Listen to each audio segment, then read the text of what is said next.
Hi, everybody. So, before I begin, you could probably hear it in my voice. I am sick. I have been sick for, I want to say, like about a week now. No, it's not the coronavirus, before anybody says anything retarded. I actually have bronchitis, which sucks. But I'm hoping that I can get through this entire video without having a cough attack. Okay? But what I wanted to talk about is just kind of like show and prove a few examples of black and brown unity. Okay, and it's funny because when I did this search, like all of these things I'm gonna link in the description box, but when I did this search, I also did a search of Latino unity, and funnily enough, I couldn't really find much. I'm gonna try to do a better search next time around, and if I can find things, I'll post that. But for now, I'm just gonna focus on the black and brown unity. Okay. Now, I think I had showed this definition here. This is just Wikipedia. Okay. And it's just the reason why I put a Wikipedia definition of black and brown unity is because it's very just brief. It doesn't give you like too much context, and that's just kind of what I wanted. So, and I put this in one of my recent videos at the top here. Black and brown unity variations include black, brown, yellow unity, and black, brown, yellow, red unity. Is a racial political ideology which initially developed among black scholars, writers, and activists who pushed for global activist associations between black people and brown people, including Chicanos and Latinos, as well as Asian people. Asian people? No, not the Chinese people. No. Referred to as yellow, and indigenous people of the Americas referred to as red, to unify against white supremacy, colonialism, capitalism, and in some case, European conceptualizations of masculinity, which were recognized as interrelated in maintaining white racial privilege and power over people of color globally. And I just want to skip to something down here, just the ideology portion. The racial political ideology of black, brown, yellow, red unity is inherently based on recognizing the similarities regarding historical and contemporary oppression endured by people of color globally.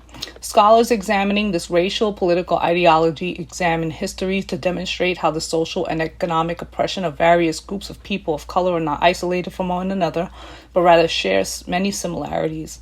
As a result, the range of potential scholarship between black, brown, yellow, red unity may be broad, yet ultimately works toward a common goal of emphasizing the need for unity. Okay, this is just, it kind of gets into the history. And again, this usually, from what I know of, it did start in the 60s, and it just kind of talks about that there, and it talks about the people who started it, and, just like brief history, okay? And now what I'm going to do is just kind of talk about a few different little organizations that I found. What's this? Workers' World. Workers and oppressed peoples of the world unite. Who are these ladies? Black and brown unity. A powerful force. Who are you little ladies? What they got throwing a fist? Black and brown unite? They're never at rallies. They never speak on black issues. No. They never do. Look at these little old ladies with their fists up. People get too mad at them, they're going to catch a heart attack. But you know what? They don't care. Look at them. Right? And basically what this is about is they talk about the systematic killings of black and brown people, specifically men, by the police. And that's basically what this organization is about. Okay? So they even kind of get into the rates. For example, down here it says, among minorities, the rate of police killings for Latinos is second to those of African Americans. As of today, an estimated 94 Latinos have been killed by police in 2016 alone, making up 16% of the 585 police-involved killings this year. In contrast, people who are Black or African American are only 13.3% of the U.S. population, but 144 Black Americans have been killed by police in 2016. At 25%, those deaths represent a disproportionate number of officer-involved fatalities compared to the population. So that's really what this site is about. But as you can see, the list of categories, they talk about a bunch of other things. But you know what? This is on the grassroots level. These organizations are not... I kind of feel like people are looking for more corporate-based things when it comes to Black and brown unity. They want it to be big, right? These things have always been grassroots.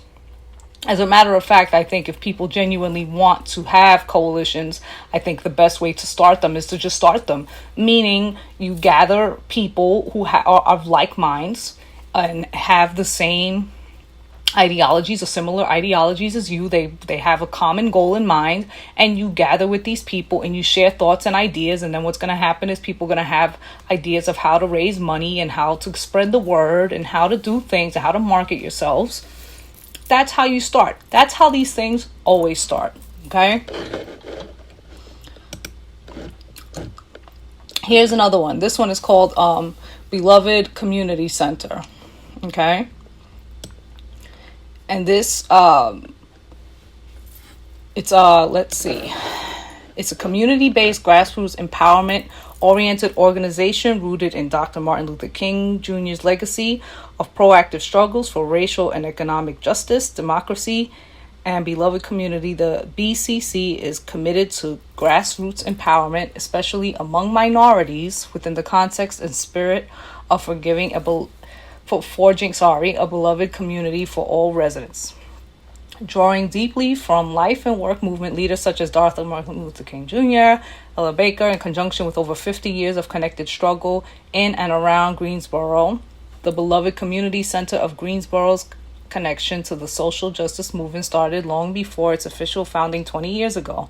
Officially founded in 1991, Reverend Barbara Dua, Assistant Pastor of First Presbyterian Church, Reverend Z. Holler, Pastor of Presbyterian Church of the Covenant, and Reverend Nelson N. Johnson, Pastor of Faith Community Church, the BCC has continued to pursue its mission and dream of building of an inclusive community that uplifts the dignity, worth, and enormous potential of all through community building, community organizing, advocacy, and other forms of coalition building. The BCC continues to work towards building a beloved community. Okay. And they have current initiatives. And from what this sounds like, it's when I read stuff about this organization, it has to do with like not just housing, but basically empowerment of, Black and brown people within this part of the US, right? So that's another one, okay?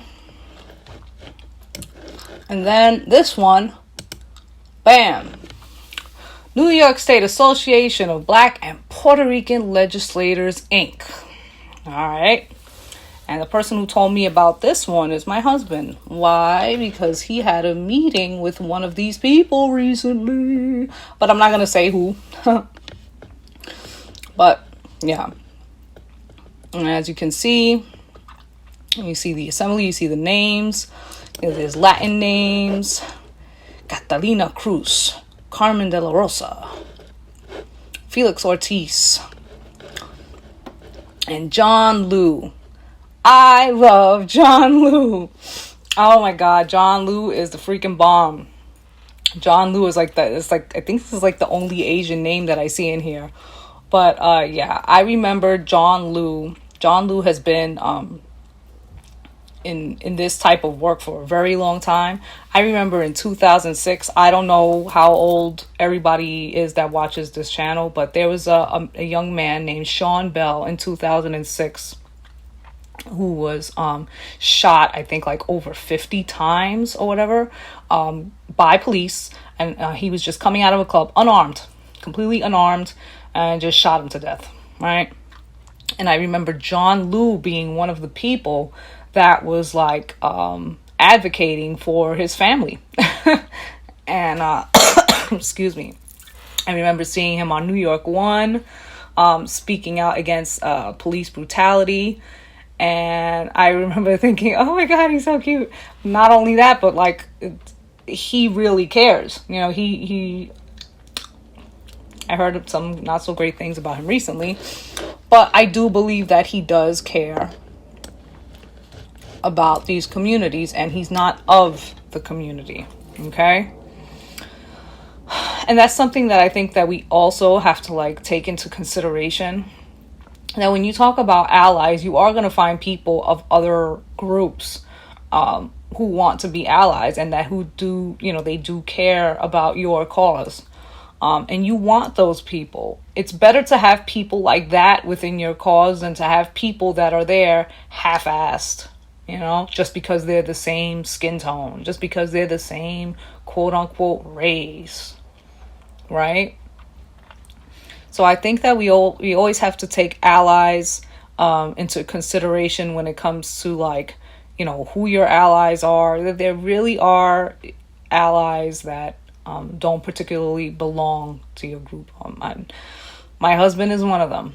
Okay, there's a reason why he was at a meeting with one of these people. Okay, and the work that my husband does, he is a very good example of somebody who is not necessarily from the community, but does care about the community. Well, he kind of is and he isn't, because he grew up in the community, but racially, obviously, he's not, you know. And I know that I see lots of comments here insulting my husband, and that does get on my nerves. But at the same time, I know that this is the internet, and I know that people who especially don't know themselves and don't have the confidence within themselves, they have to feel the need to bring somebody else down who's actually doing the groundwork. Okay? And my husband is doing the groundwork, and he's not on here talking about it. He's out there doing it. So for that, I hope this was a little enjoyable. Thank goodness I only had like one cough attack. I'm going to leave the links to all of these in the description box. I hope to do more videos, you know, within the next couple of days or so. But again, I'm really feeling like crap, so forgive me if I don't, okay? But anyhow, till the next time, guys, thank you all for watching, and I'll see you all in the next one. Bye.